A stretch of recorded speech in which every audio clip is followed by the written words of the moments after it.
Problem number 1.1. A motorboat going downstream overcame a raft at a point A.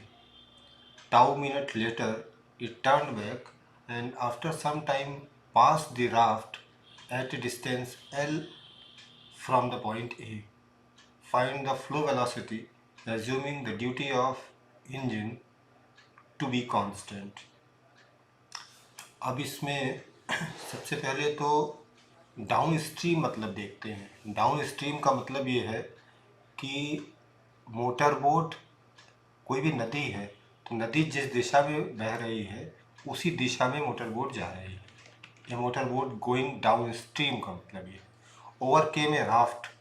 Raft का मतलब ये है कि लकड़ियों का कोई लट्ठा अगर वो नदी में पड़ा है तो नदी जिस वेलोसिटी से बह रही है, फ्लो कर रही है, राफ्ट भी एग्जैक्टली उसी वेलोसिटी से फ्लो करेगा। अब मोटर बोट ओवरकम कर रही है, ओवर केम ए राफ्ट लिखा हुआ है, इसका मतलब है कि मोटर बोट नदी के रिस्पेक्ट में किसी वेलोसिटी से चल रही होगी। तो मान लेते हैं हम नदी फ्लो कर रही है कुछ u की वेलोसिटी से, राफ्ट जो नदी में पड़ा हुआ है वो नदी के साथ u की वेलोसिटी से ही चल रहा है।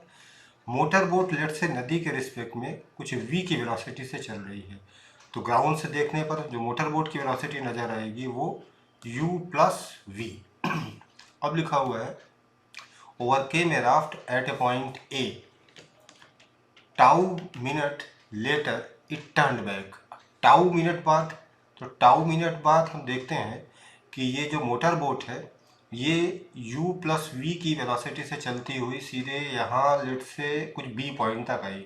t इक्वल टू 0 लिखा हुआ है और ये t इक्वल टू टाउ लिखा हुआ है। तो टाउ टाइम बाद मोटर बोट a से b तक गई। वहीं राफ्ट को अगर देखें तो राफ्ट टाउ टाइम तक u की वेलोसिटी से चलता रहा।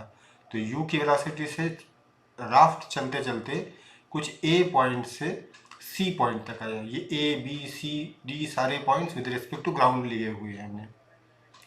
तो राफ्ट a पॉइंट से c पॉइंट तक आया t equal to tau time में। आगे लिखा हुआ है tau minute later it turned back. ये मोटर बोट यहाँ से मुड़ी ऐसे, एंड आफ्टर सम टाइम कुछ देर बाद, लेट से t1 टाइम बाद, that means t equal to tau के बाद t1 टाइम और पास हुआ।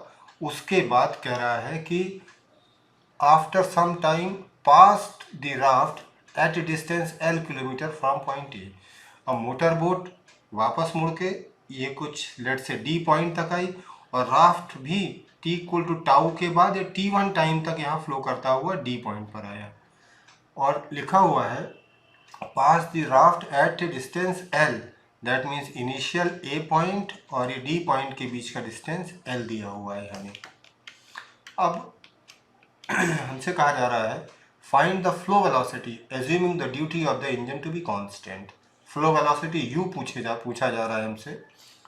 कहा जा रहा है assuming the duty of the engine to be constant. इसका मतलब ये है कि विद रिस्पेक्ट टू रिवर जो बोट की वेलोसिटी है वो कांस्टेंट रहेगी v। Duty of engine to be the constant, इसका सिर्फ यही मतलब है। अब हम देखें जरा, जब मोटर बोट डाउन स्ट्रीम जा रही थी तो इसका जो वेलोसिटी ग्राउंड से देखने पर आ रहा था वो v प्लस u था, जहाँ पर u फ्लो वेलोसिटी है और v मोटर बोट का velocity with respect to flow है। वापस लौटते समय जब b पॉइंट से ये मोटर बोट टर्न बैक हुई तब ये वापस जो आ रही है, वापस आते समय इसका वेलोसिटी v माइनस u होगा। ये ध्यान रखने वाली बात है। राफ्ट लगातार u की वेलोसिटी से ही ट्रेवल करता रहा। हमसे पूछा जा रहा है flow velocity, that means u पूछा जा रहा है। अब इसमें हम देखें जो टोटल मोशन है वो टाउ प्लस t1 टाइम तक हुआ। अब टाउ प्लस t1 टाइम के मोशन में जितना डिस्प्लेसमेंट मोटर बोट ने कवर किया है, a से लेके b गई, b से वापस d आई, उतने ही डिस्प्लेसमेंट इस राफ्ट ने कवर किया है a से लेके d तक। तो हम लोग ये डिस्प्लेसमेंट मोटर बोट और राफ्ट दोनों का बराबर करते हैं। हम लिखते हैं फॉर राफ्ट लेंथ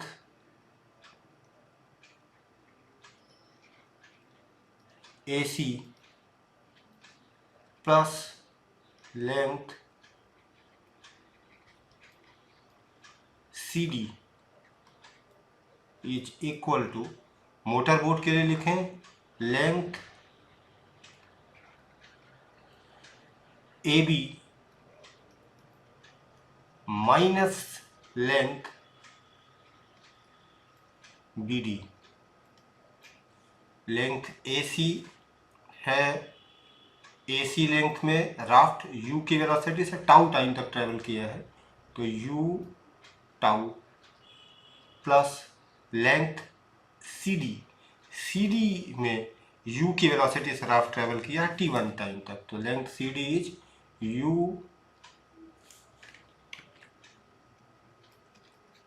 T1।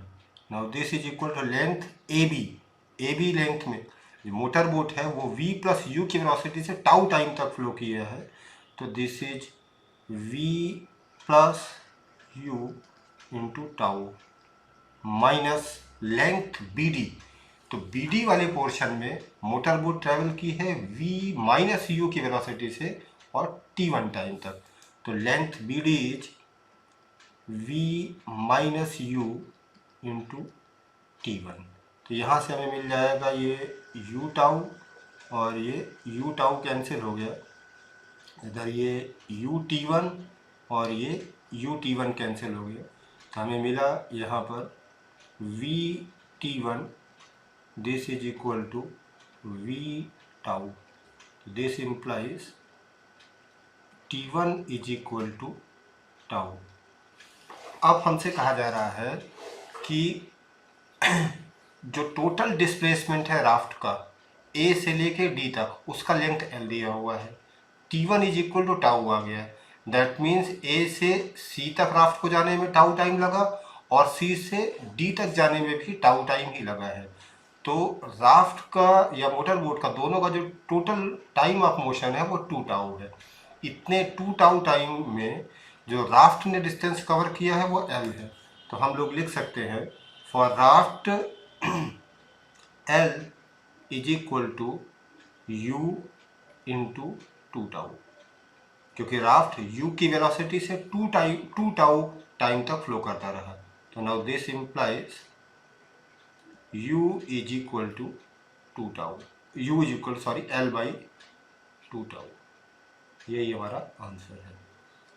अब एक चीज़ यहाँ पर ध्यान देने की है कि ये तो हम लोगों ने सिंपल तरीके से इसको सॉल्व किया। अब अगर इसी को मान लीजिए कोई रिलेटिव मोशन से करना चाहे, रिलेटिव मोशन से करना ज़्यादा आसान है। रिलेटिव मोशन से करने के लिए मान लेते हैं कि हम इस राफ्ट पर ही बैठ गए हैं, लेट से ये। अब अगर हम इस राफ्ट पर बैठ गए तो राफ्ट हमारे रिस्पेक्ट में स्टेशनरी हो गया, रिवर फ्लो दैट मीन्स जो नदी का बहाव है वो भी हमारे रिस्पेक्ट में रुक गया। तो अब ये मोटर बोट हमें जब आगे जा रही है तो ये सिर्फ V की वेलोसिटी से आगे जाती दिखाई देगी, जब वापस लौट रही है ये मोटर बोट तो भी ये हमें V की वेलोसिटी से ही आते हुए दिखाई देगी। तो हम सिंपली कह सकते हैं कि अगर मोटर बोट को राफ्ट के रिस्पेक्ट में टाउ टाइम जाने में लगा है तो टाउ टाइम आने में भी लगेगा, दैट मीन्स ये जो T1 is equal to tau ये इतना कैलकुलेशन करके निकाला गया है, ये हमें सीधे सीधे से रिलेटिव मोशन से ऐसे ही समझ में आ जाता है। तो टाउ टाइम मोटर बोट को जाने में लगा, टाउ टाइम वापस आने में लगा, टोटल मोशन 2 टाउ हुआ, इतनी देर में राफ्ट फ्लो किया L डिस्टेंस, तो ये इक्वेशन हम लोग सीधे लिख सकते हैं L is equal to U into 2 tau, that means U is equal to L by 2 tau. तो ये हमारा इरोडोव का पहला प्रॉब्लम। नेक्स्ट प्रॉब्लम देखते हैं हम लोग, प्रॉब्लम नंबर 1.2। ध्यान से पढ़ते हैं। A motorboat, a point traversed half the distance with a velocity v naught। तो टोटल डिस्टेंस जो कवर करनी है मान लेते हैं A से B तक है, लेंथ L दिया हुआ है यहाँ पर, मान लेते हैं। तो कहता है point traversed half the distance with velocity v not, that means A से B तक का जो L डिस्टेंस है उसका आधा, लेट से A से C तक यहाँ पर L बाई 2 ये कवर किया गया v नॉट की वेलोसिटी से। फिर आगे कहा जा रहा है the remaining part of the distance, that means जो आधा L/2 बचा हुआ है ये C से D तक, सॉरी C से B तक आधा पार्ट जो बचा हुआ है, the remaining part of the distance was covered with velocity v1 for half the time and with velocity v2 for the other half of the time. अब आधा जो डिस्टेंस L/2 बचा हुआ कवर करना है उसके लिए मान लेते हैं टोटल टाइम t लगना है। अब आधा टाइम इसका t/2 कवर कर रहा है पॉइंट v1 की वेलोसिटी से, और जो आधा रिमेनिंग t/2 टाइम है वो v2 के वेलोसिटी से कवर कर रहा है। हमसे पूछा जा रहा है find the mean velocity of the point averaged over the whole time of motion. तो अब इसमें सबसे पहली चीज़ तो हमें देखते हैं कि जो रिमेनिंग पार्ट है L/2 distance, that means C से B कवर करने का, इसको देखते हैं। टोटल डिस्टेंस है L/2। सबसे पहले तो ये लिख लिया जाए CB is equal to CD plus DB। CB is L/2, CD v1 की वेलोसिटी से t/2 टाइम तक चला है, तो this is v1 into t/2 plus db v2 की वेलोसिटी से t/2 टाइम तक चला है, t/2 टाइम तक, तो v2 इंटू t/2। तो this implies t is equal to L/v1 plus v2। अब हमसे पूछा जा रहा है find the mean velocity of the point averaged over the whole time of motion. पूरे A से B तक के मोशन के लिए मीन वेलोसिटी पूछी जा रही है। तो mean velocity simple, total displacement upon total time elapsed. तो हम लिखेंगे V mean is equal to total displacement L upon total time elapsed. तो टोटल टाइम इलैप्स्ड में t A से C जाने का प्लस t C से B जाने का, तो this is L upon A से C जाने का तो सिंपल है, L/2 डिस्टेंस गया है ये v0 की वेलोसिटी से, तो this is L upon 2v0। और TCB ये हम लोग ऑलरेडी कैलकुलेट कर चुके हैं यहाँ पर, तो this is L upon v1 plus v2। तो ये आ जाता है हमारे पास, this is 2v0 v1 plus v2 upon 2v0 plus v1 plus v2। तो ये प्रॉब्लम नंबर 1.2 था। नेक्स्ट प्रॉब्लम इन लोगों का देखते हैं, प्रॉब्लम नंबर 1.3। ध्यान से पढ़ते हैं इसको भी। A car starts moving rectilinearly first with acceleration W लिखा हुआ है, तो इस W की जगह हम लोग A कर लेते हैं, क्योंकि यहाँ पर एक्सेलरेशन को A से रिप्रेजेंट करना बचपन से दिमाग में भरा हुआ है हमारे।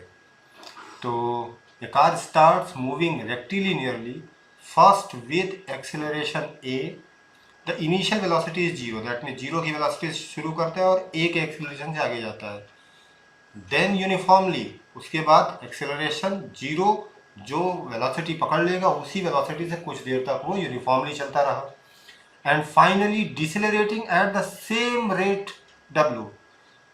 कुछ देर तक वो कांस्टेंट वेलोसिटी से चला जो एक्सेलरेशन के बाद उसको मिल चुकी थी, उसके बाद जो एक्सेलरेशन था उसी एक्सेलरेशन का नेगेटिव, दैट मीन्स उसी डिसेलरेशन से वो धीरे धीरे वेलोसिटी कम करके कम्स टू ए स्टॉप लिखा हुआ है।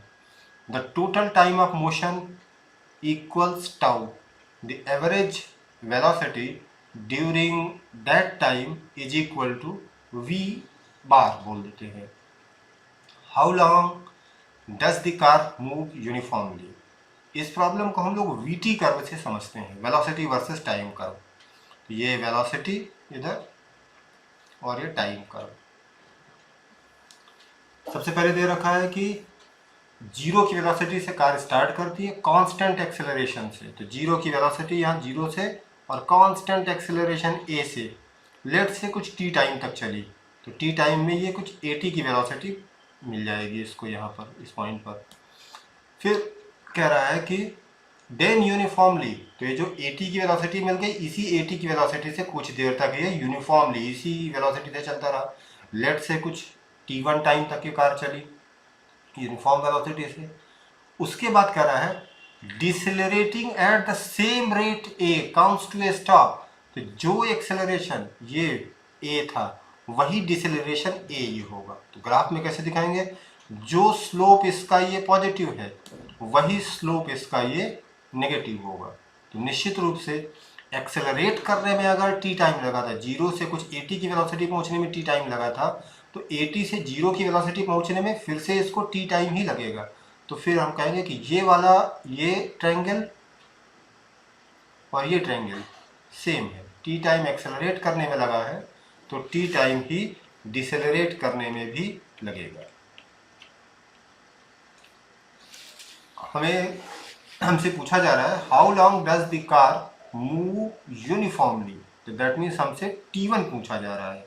हमें दे रखा है एवरेज वेलोसिटी। तो एवरेज वेलोसिटी लिखते हैं v bar, this is equal to total displacement upon total time. Total displacement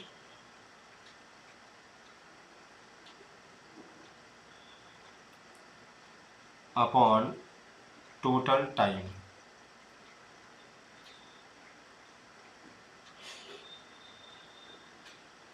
तो this v bar is equal to total displacement. अब हमें ये पता है कि v is equal to D S by D T होता है। That means D S is V D T. अब अगर हम दोनों साइड इंटीग्रेट करें, इधर भी और इधर भी, तो इधर जो हमारे पास आएगा वो डेल्टा एस डिस्प्लेसमेंट, और इधर ये integral v D t. Integral v D t को हम देखें तो ये वी टी कर्व का एरिया होता है। लोअर लिमिट दैट मीन्स शुरुआत के टाइम से लेके upper limit that means final time तक, ठीक है। तो delta s is equal to integral v t curve का एरिया। तो टोटल डिस्प्लेसमेंट हमें अगर चाहिए तो हमें ये टोटल वी टी कर्व का ये एरिया चाहिए।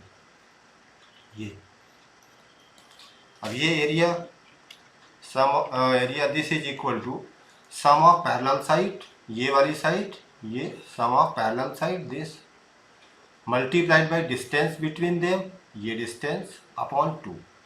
तो दिस टोटल डिस्प्लेसमेंट एरिया लिखेंगे हम लोग सम ऑफ पैरेलल साइड।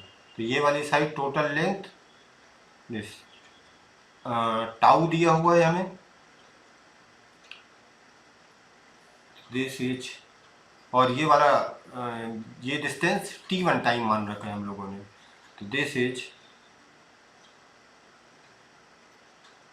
या हम ऐसा करते हैं इसको टाउ ना लेके दिस t कांस्टेंट एक्सेलरेशन वाला टाइम, कांस्टेंट डिसेलरेशन वाला टाइम t, और ये t1 टाइम जो यूनिफॉर्म मोशन का है। तो सम ऑफ पैरेलल साइड में नीचे वाली जो साइड है उसको हम लोग लिख लें 2t, ऊपर वाली side sum of parallel side में सॉरी 2t प्लस t1, ऊपर वाली side t1 multiplied by distance between them. तो डिस्टेंस ये पैरेलल साइड्स के बीच का 80 है, तो 80 अपॉन 2। तो ये हो गया हमारा टोटल डिस्प्लेसमेंट। और टोटल टाइम इलैप्स कितना है भाई, दिस t प्लस t और ये t1। तो this is 2t plus t1। तो यहाँ से हमें मिला this v bar is equal to t plus t1 into 80 upon 2t plus T1। This is equation number 1। Next हम लोग देखते हैं कि जो टोटल टाइम दे रखा है वो टाउ है। तो नेक्स्ट हम लोग लिखेंगे tau, this is equal to t uniform acceleration का, टी यूनिफॉर्म डिसेलरेशन का और T1 यूनिफॉर्म मोशन का। तो this is 2t plus T1। तो अब हमारे पास ये दो इक्वेशन आ चुकी हैं और अननोन भी हमारे पास दो ही है। हमारे पास देखें अगर हम डायग्राम में, सॉरी क्वेश्चन में, तो उसने total time of motion tau दे रखा है तो हमारे पास दो अननोन हैं। Now we have two equations and two unknowns. Unknowns कौन कौन से हैं? That is T and T1। तो ये T1 हमसे पूछा जा रहा है कि एलिमिनेट करके हम T1 निकाल सकते हैं। जितना ध्यान से सुनने के लिए धन्यवाद। ऐसे ही वीडियोस, क्योंकि ये यूरोडोप के जितने भी रेलिवेंट प्रॉब्लम्स हैं हमारे लिए 11th और 12th के, वो सारे के सारे डिस्कस किए जाएंगे। तो आप इस चैनल को सब्सक्राइब करें।